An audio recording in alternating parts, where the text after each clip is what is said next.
తెలంగాణ పోలీసులు కక్షపూరితంగా వ్యవహరించారని అన్నారు టీడీపీ నేత పయ్యావుల కేశవ్. తమ పార్టీకి చెందిన కీలక సమాచారాన్ని దొంగిలించారని ఆరోపించారు. 23 ఫిబ్రవరి తారీఖున తెలంగాణ పోలీసులు ఇదే ఐటీ గ్రిడ్స్ సంస్థకు సంబంధించినటువంటి కార్యాలయాన్ని సందర్శించడం జరిగింది.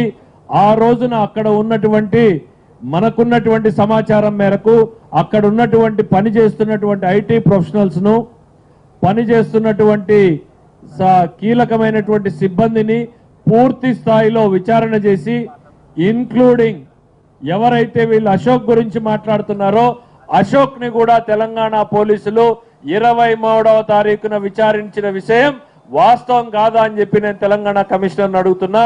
తెలంగాణ పోలీసులు మఫ్టీలో సివిల్ డ్రెస్ లో మామూలు బట్టలు వేసుకుని ఐటీ గ్రిడ్స్ కార్యాలయంలో సోదాలు జరుపుతున్నటువంటి విషయం వాళ్ళ సీసీ ఫుటేజ్లో టైంతో సహా ప్రింట్ అయింది. శనివారం 23వ తారీఖున ఐటీ గ్రిడ్స్ కార్యాలయంలో తెలంగాణ పోలీసులు జరుపుతున్నటువంటి సీసీ ఫుటేజ్ వివరాలు ఇవి. కేసు నమోదైంది ఎప్పుడు? 2వ తారీఖు మార్చి 2వ